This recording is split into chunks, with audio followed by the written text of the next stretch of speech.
कभी कभी कुछ घरों की दीवारों में केवल ईंट पत्थर नहीं बल्कि चीखें भी कैद होती हैं। और कुछ दरवाजे ऐसे होते हैं जो बंद होकर भी किसी की आहट को जिंदा रखते हैं। गांव का नाम था चंदनपुर, जो एक घने जंगल के पास बसा था। उस गांव के बाहर एक पुरानी सीलन भरी हवेली खड़ी थी, ठाकुर हवेली।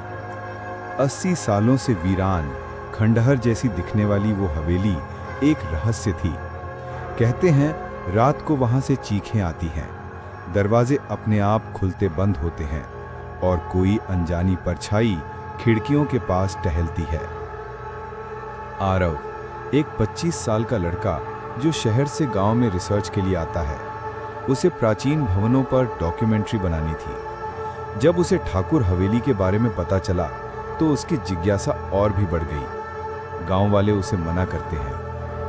गांव का बुजुर्ग कहता है, बाबू, उस हवेली में मौत की चुप्पी है, जो भी गया है वापस नहीं लौटा। पर आरव नहीं मानता, उसे रहस्य जानना था। रात का समय आरव अपने कैमरे के साथ हवेली के अंदर जाता है।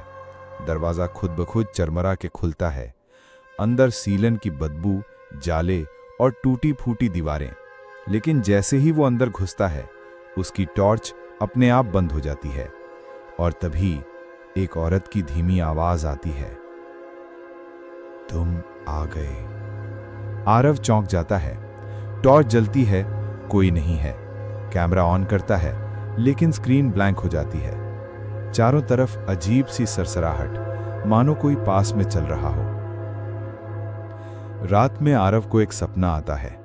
हवेली में खूबसूरत महिला लाल साड़ी में झूमती हुई घूम रही है। उसके हाथों में खून है और पास में एक बच्चा जमीन पर पड़ा है। फिर अचानक महिला की आंखें काली हो जाती हैं और वो सीधा आरव की ओर देखती है।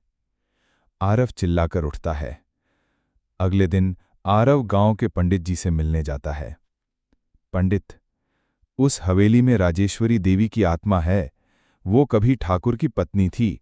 ठाकुर ने किसी गलतफहमी में अपने बच्चे को मार डाला और राजेश्वरी को दीवार में जिंदा चुनवा दिया।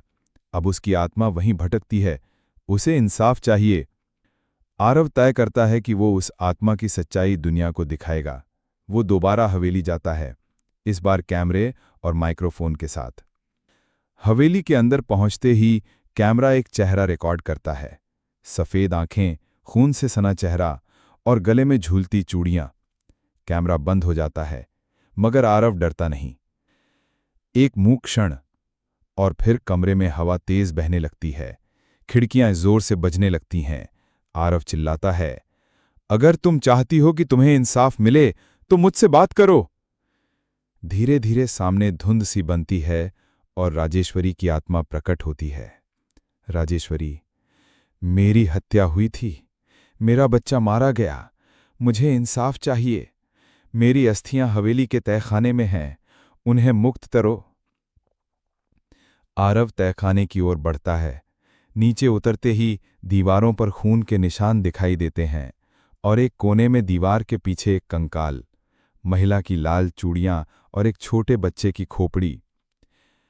आरव दोनों अस्थियां लेकर मंदिर में जाता है और विधिपूर्वक अंतिम संस्कार करता है।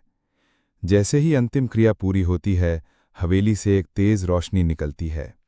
हवेली खुद ब खुद गिरने लगती है, मानो आत्मा को अब चैन मिल गया हो।